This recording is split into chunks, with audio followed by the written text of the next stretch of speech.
if I was a police officer, I would most definitely not start bleeping my siren if Mr. Charleston here, or any individual that I'm stopping will pull into an alleyway, because now I'm trying to figure out, okay, what is this person doing?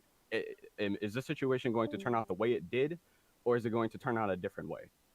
Because especially in the area that the officers and the plaintiff, Mr. Charleston, was in, it was a very suspicious move to do, and especially to pull into an alleyway of all places.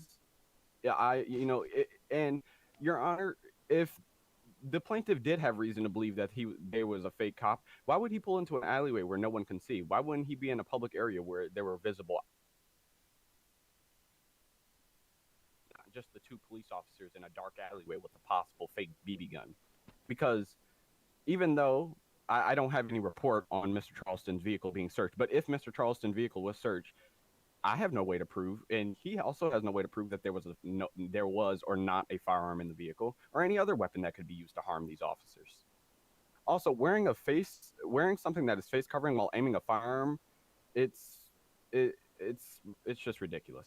If I may object with that, there is a dark story behind that. I don't want to get into that. Sorry, I thought you can object. I didn't know that, but okay.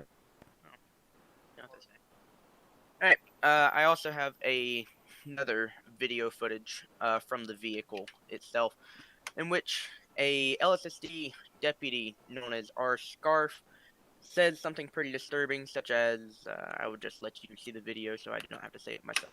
Objection. Irrelevant. Relevant. The video, what he is about to show of what Mr. Scarf may or may not say is not relevant to the justified or unjustified shooting here. It shows nothing here that could potentially be why Mr. Charleston was shot or anything like that. The reason for showing this footage would be because it shows that the Lssd officer has already shot somebody that was unarmed before, and would also go along with the case of shooting this male. I have actually, Your Honor, I have a statement from Under Sheriff Carter Parker that both sheriff deputies, Mr. Scarf and Mr. Morgan, has never been involved in any disciplinary action within their time in the Los Santos County Sheriff's Department, and that both of their academy exam scores is an 85 and or higher. So they've never been held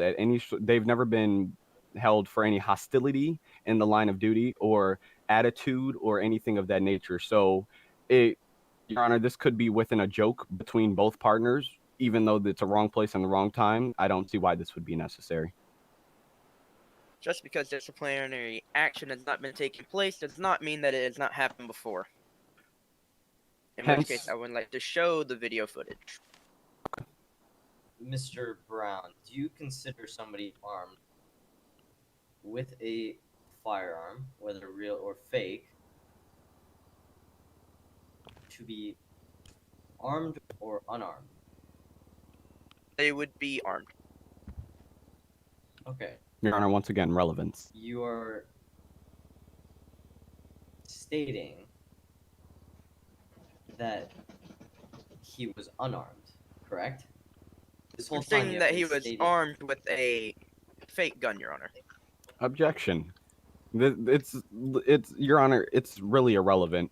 The video that he may shows may or may not Deputy Scarf saying that he has shot an unarmed man before is very different from what this case may be, because hence, even though it is a fake gun, the officers wouldn't know that. Mr. Charleston, in the eyes of those officers, was armed at the time. So it's very irrelevant towards this case. Yes, but it also shows the relevancy in which that the officer is willing to shoot anyone that he sees as a quote-unquote threat, even if it's just finger pistols.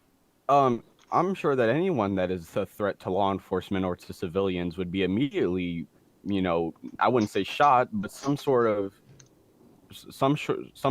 force would be taken upon them by law enforcement, whether it's being shot, tased, or